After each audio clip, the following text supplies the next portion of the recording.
Hey, this is Ben Farmer and I'm from Atlanta, Georgia.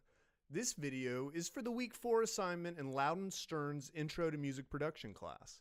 In this video, I'll be demonstrating the use of a compressor in Pro Tools 11 to improve the sound of a drum loop in a track I'm working on. Thanks for watching. First of all, I'll play the track I'm working on for you.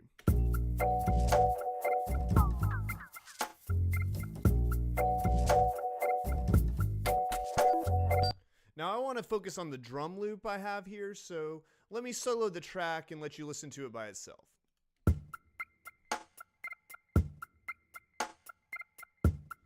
I like this loop okay, but I kind of wonder if maybe the kick is a little anemic sounding, and also I'd like for the snare to have a little more snap to it.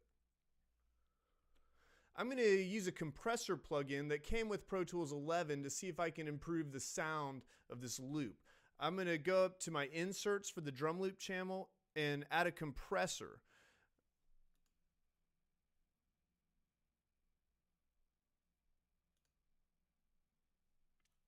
My compressor shows up here.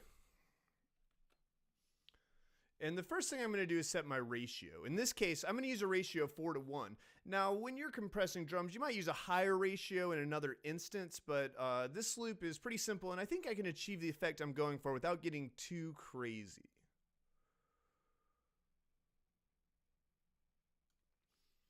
Now I'm going to let my track play and set the threshold. In this case, I'm really paying attention to when the two loudest elements, the kick and the snare, are going to be crossing. This loop has some little bleep sounds in it, and I pretty much don't really want to mess with those. So I'm setting my threshold so that it's being crossed especially by the kick and snare.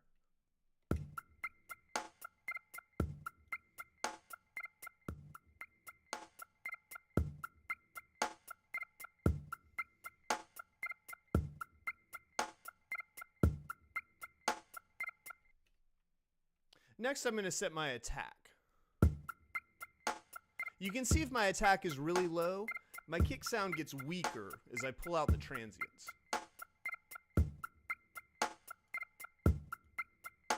As I raise the attack speed, you can hear more of the transients in the attack.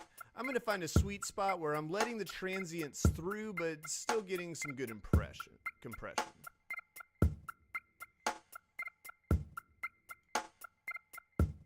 I'm starting to hear the snare get a little more pop to it, but now we're going to adjust the release, and I think this is where we'll be able to change the kick sound a little. Now listen to the sound subtly change as I add more release time. This adds an effect that's almost like reverb, more of the sound of the room coming through, if you will.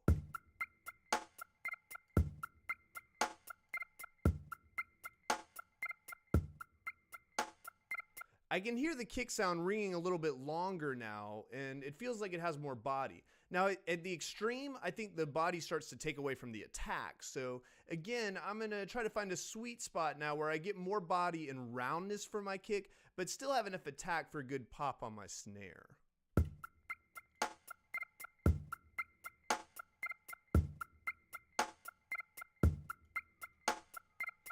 Finally, all this compression has allowed me to raise the gain and boost the signal in my drum loop. I'm going to boost it a little bit, but be careful that the signal isn't hitting the top of the meter, because then I run the danger of distortion.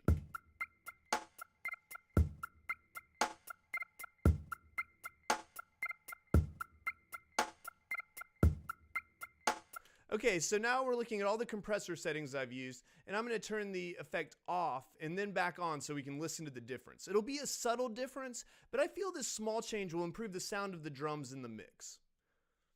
So first, here's without the compressor. Here's with the compressor.